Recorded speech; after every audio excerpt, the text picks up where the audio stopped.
Hi everyone, Jeri here. Welcome to episode 20 of Texture Tags on Tuesday. Did you notice that I missed last week?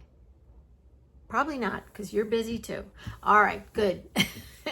If you noticed, it's not, I didn't miss it because I didn't do it. I did do it. It just didn't come out right. So what I was trying to do last week was a technique called crushing, or some people call it crashing. And it's where you layer certain products and you do running stitch or whatever, stitching on it, and then you put a hot iron over it, not on it, and it crinkles up. So I first saw it on Marion's World a couple weeks ago, and I thought, oh, that looks really fun.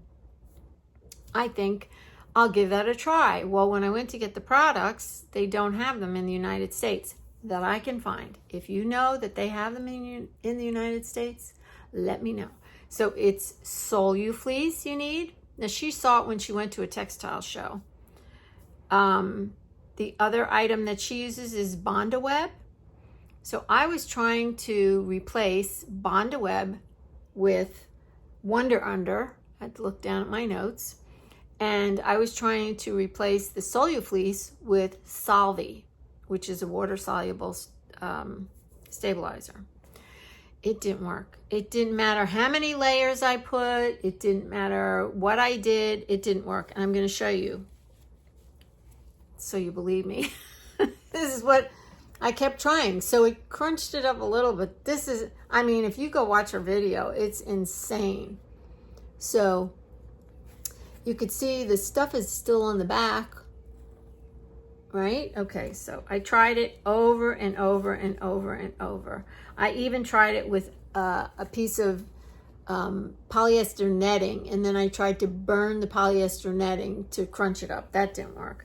Then I did two layers of cloth, one on each side, and I put stuff in the middle. I put the Wonder Under in the middle and the Solvi in the middle. And this was the first one that I did, and this has the Solvi in the back. It has 2 layers of Wonder Under, and then it has this. And it's a little crinkled, crushed. It's a little crushed, but very disappointing. Oh, let me show you, because I do like this. This was the first one that I did. I'm sorry. And I thought it was because I did the stitches in 2 different directions that it didn't work. So then this was the second one. Okay, 3, 4, 5. I did it 5 times. I said, that's it, I'm done. And I said, I'm not doing a texture tag this week. And I stomped off like a little brat. So if anybody knows about the Solufleece, give me a shout. Give me a shout. Because if I can get it, I'll do a video for you. Not that you need it, because Marion already did it. So let's move on to this week's texture tag. So I'm doing a little thing with, I'm distressing cloth is what I'm doing. Distressing cloth and coloring it. And you'll see that in a second. But I wanted you to know that I did this video last summer, and I thought I posted it and never did. And I think it has value. So I'm going to post it today for you for the texture tag, because I think it's pretty cool.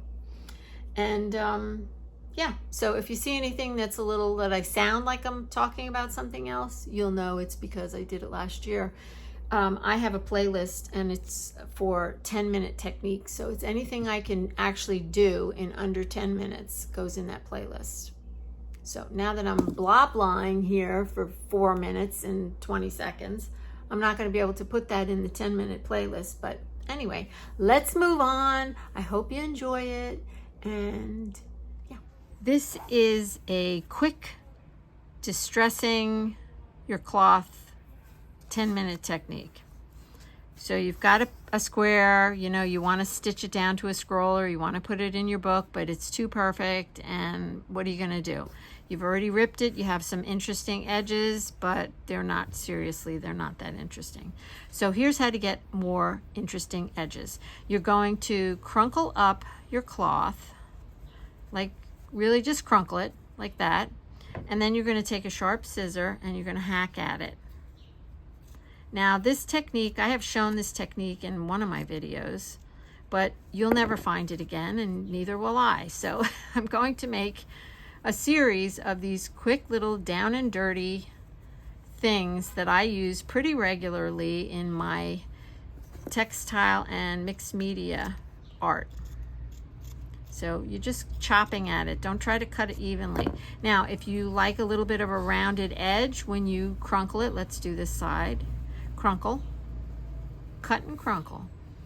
You're going to come at it on an angle if you want a little bit of a rounded edge on the end, and then go down and kind of get that side too.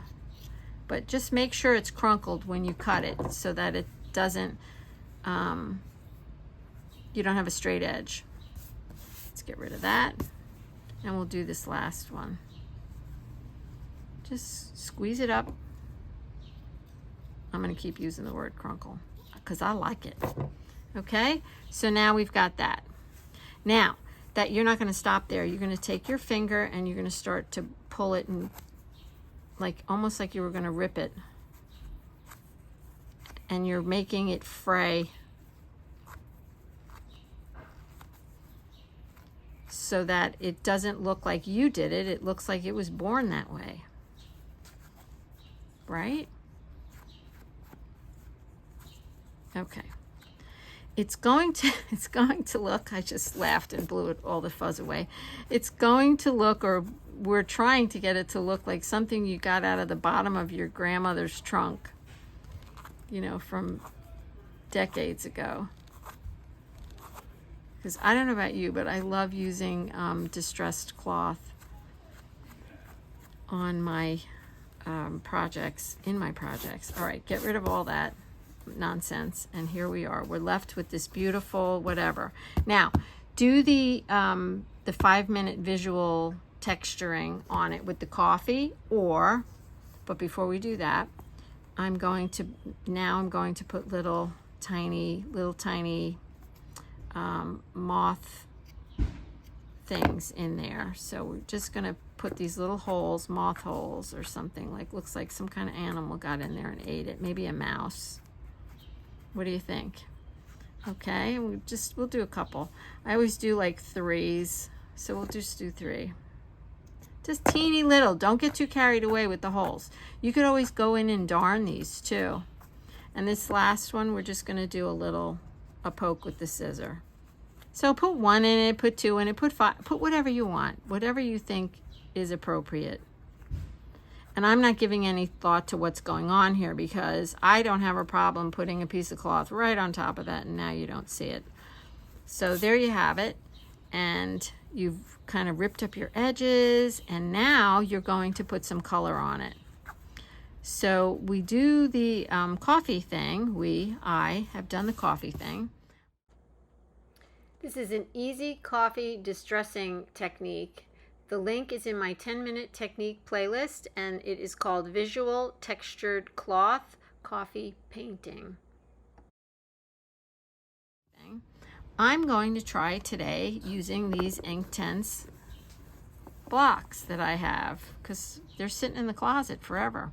So I'm using a water pen, and I'm going to get it really wet, but I don't want it to be too seriously dark, okay? So I'm just going to water it down, and then I'm going to go along the edges. I'm going to start with that. And Inktense, if you don't know what Inktense pencils or blocks, or I happen to have the blocks and the pencils are at home, they are permanent. So if you get them on something, it's going to stay. So I'm just trying to give it a little bit of something. So you could do this instead of the visual texturing with the coffee. You could totally do this. I want the edges to be a little darker. And I have actually burned the edges of cloth. I love that look. So it has to be cotton. Take it over the sink because polyester is plastic, and if you burn that, it gets like hard and crunchy. So you want to take your cotton over the sink with a lighter and burn it. and quickly, quickly put it out. I should show you that. That would be a fun video. I'm tending to use this color here because I feel like I like it better than this one. Looks kind of dark. Yeah, this one's, it's kind of reddish. I like this one better.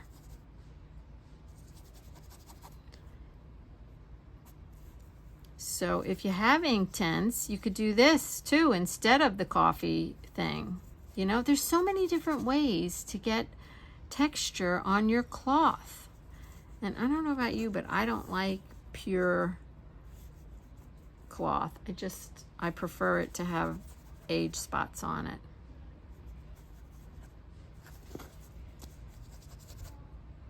Okay, just make sure you have a cup of water next to you because this can go really wrong really fast if you get a big blop on it. But would it really be wrong? I don't think so. You can always turn lemons into lemonade.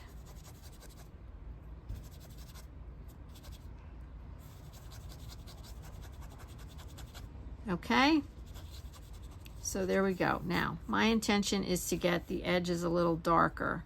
So I'm just going to go around the edges a little bit because I'm going to use this patch on my scroll. And I just like it when the edges are darker. So see what I'm doing? And I'm not being real particular about it.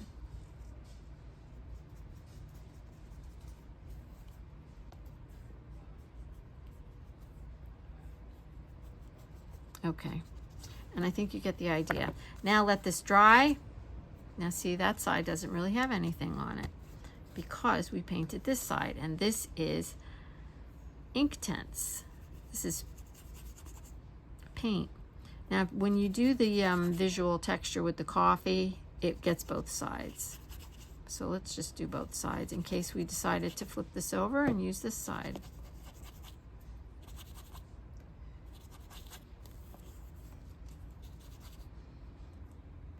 All right.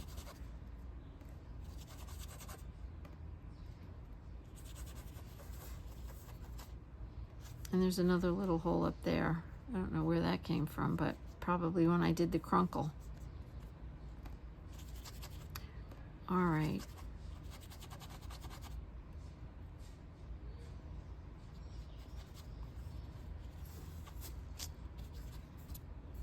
Now, if it looks too uniform to you, just drop some blops of color here and there.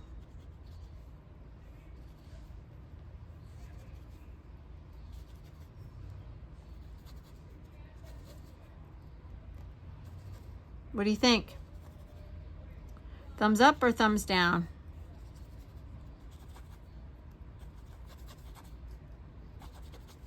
Now I'm going to take it outside and let it dry, and then I'll bring it back and show it to you.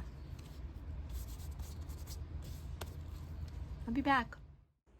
If you have a set of Inktense blocks or pencils, think about trying other combinations of colors. I think you'll get some really interesting effects. So I hope you enjoyed watching this, and I hope you'll give it a try. Thanks so much for watching, and I will see you again soon. Bye for now.